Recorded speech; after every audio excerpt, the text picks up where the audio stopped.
ही कथा आहे अशाच एका व्यक्तीची ज्याने बाळूमामांवर विश्वास ठेवला नाही आणि नंतर सत्य अनुभवले. सगळे म्हणतात विश्वास ठेवा, पण काही लोक म्हणतात पुरावा दाखवा. ही कथा आहे सुनील नावाच्या एका सुशिक्षित माणसाची. तो बाळूमामांचं नाव ऐकून हसायचा. गावातली भक्ती, अभंग, गजर त्याला नाटक वाटायचं. तो म्हणायचा देवधर्म हे अशिक्षित लोकांसाठी. एकदा गावात मोठा कार्यक्रम होता. लोक भक्तीने सहभागी झाले. सुनील मात्र उपहास करत राहिला. त्याच रात्री त्याच्या दुकानाला आग लागली. सगळं सामान जळून खाक.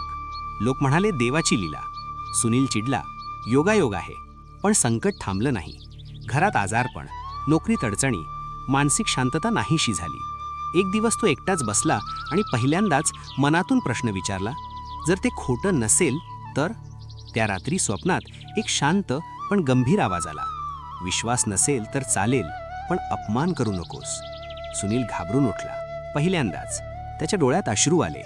दुसऱ्या दिवशी तो मंदिरात गेला, डोकं टेकवलं आणि नकळत म्हणाला, जय बाळूमामा.